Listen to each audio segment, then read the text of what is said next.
appreciate the opportunity to share just a few things tonight about what's going on down in Columbus.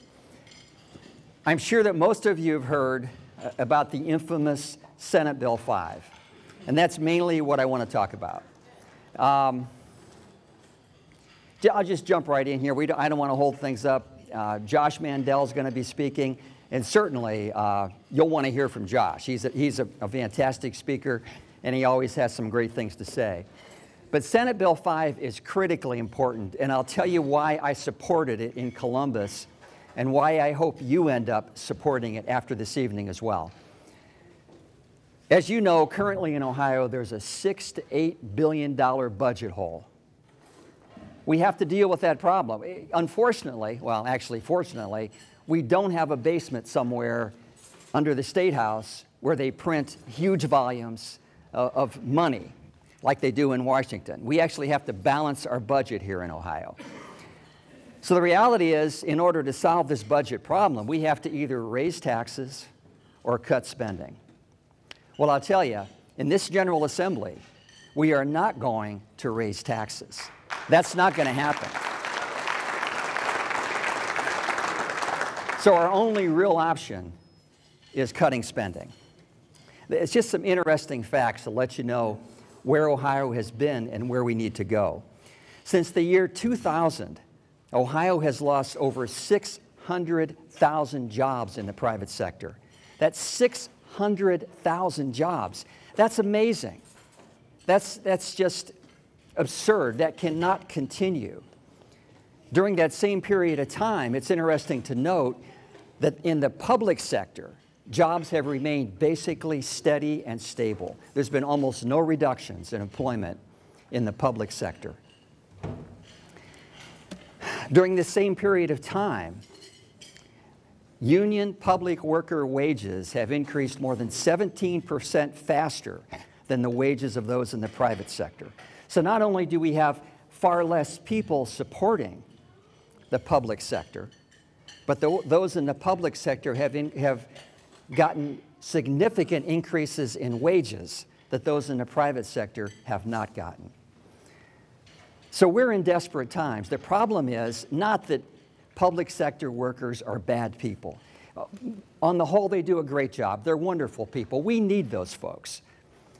But at the same time, we've reached a situation where it's just unsustainable. We don't have the revenue any longer to support that level of service in the public sector. So a number of things have to happen. Number one, we certainly can't balance the budget on the backs of public workers. It has to be a multifaceted approach because there's more problems as far as funding is concerned than just what's going on with the public workers. Just the three biggest expenses that Ohio incurs every year are Medicaid, education, and prisons. Now, both for Medicaid and prisons, just this year alone, and this is amazing, just this year alone, our expenses have increased more than 20%. That's 20% in 1 year. Education, I'll just give you a quick snapshot of what's going on there, just to let you know what some of the challenges are. And the reason I bring this up right now is to let you know that we also are looking at huge reductions in Medicaid, huge reductions in prison expenses.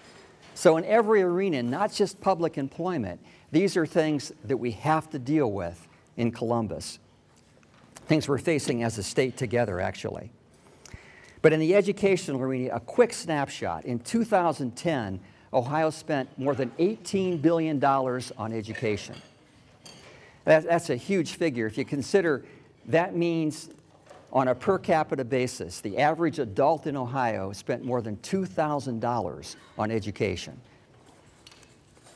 In this room, I'm not sure how many thousands that equals, but every adult in the state of Ohio averages out to $2,000 that was spent on education. According to the Ohio Department of Education, 85% of that money, that's 85%, went just for wages and benefits for people employed in the education arena in Ohio. 85%, 15% left for the classroom.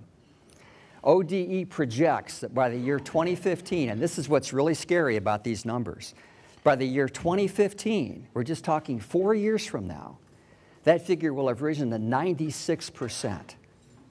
Means 96% of all the money we're spending on education is going strictly to compensation and benefits. 4% left for the kids in the classroom. 4%. That's a scary number. That means our kids will probably not have access to a quality education if this trend continues. Another reason for the huge cuts you're seeing in the budget and in Senate Bill 5. So how does Senate Bill 5 help? What does Senate Bill 5 itself do to help turn this around? And it's, just, again, just one element in a huge effort right now to balance the budget. Well, it's designed to give public managers the tools they need to survive during these huge budget shortfalls. And how does it do that? Just some quick examples. The last in, first out policy that we have right now that's imposed on us by current union contracts says simply that when you're going into a layoff situation, you can't consider who's performing, who's not. You can't consider who your best employees are. Strictly tenure. You have to do layoffs strictly based on how long they've been there. Doesn't matter on how good a job they've done. That's not part of the equation. If they've been there a while, they stay there. That has to go, and that goes under Senate Bill 5. Automatic salary increases, the infamous step increases we've all heard so much about. That's going under Senate Bill 5. Instead, this is a revolutionary concept in this country. Instead, we'll actually base pay increases on people's performance. Now, isn't that absurd?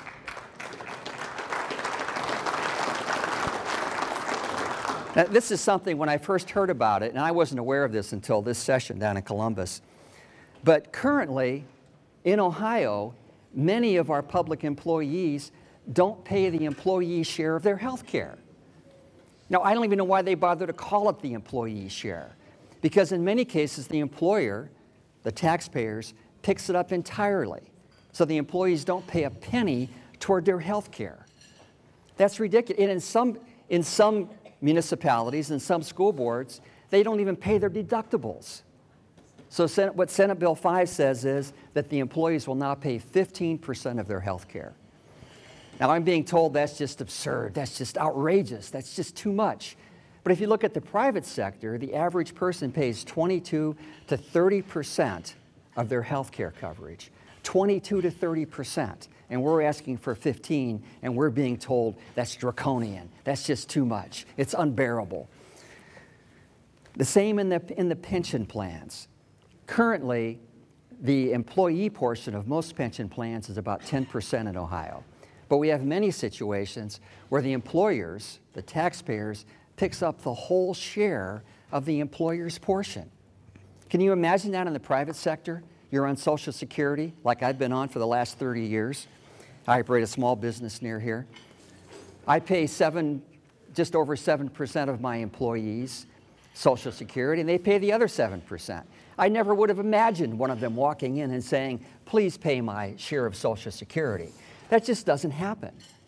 It's not reasonable, and yet the state of Ohio has been doing this for years. Many of our municipalities, many of our school boards have been doing this for years. Under Senate Bill 5, that's cut out.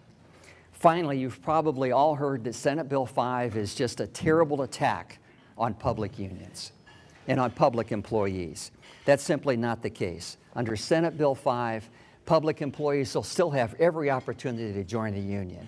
They'll be able to petition their employers for salary increases, for improvements in their benefit plans. That's not going to change. If they have a grievance, they can still file their grievance through the unions. It doesn't touch the pension plans. It doesn't touch the health care plans. Don't listen to the rhetoric you're hearing. It's simply not true. It doesn't change those plans at all. They still have full negotiating rights for all salary issues. You know, the reality is, if you look at Ohio and where we've been and where we are today, we have a long way to go to get back to where we belong. Ohio gave the world flight, and it gave the world light. Ohio is a special place. There was a time in the early 19th century when Ohioans filed more new inventions than the rest of the country combined. It's going to be a long, hard climb to get Ohio back to where we belong. But we can do it. Senate Bill 5 is just the beginning of that process. I hope you'll support this initiative. There's going to be a vote in November. I hope you're there to support that, to vote yes on Senate Bill 5. If you have any more questions, please feel free to give me a call. I'd love to hear from you. I appreciate this time. Thank you.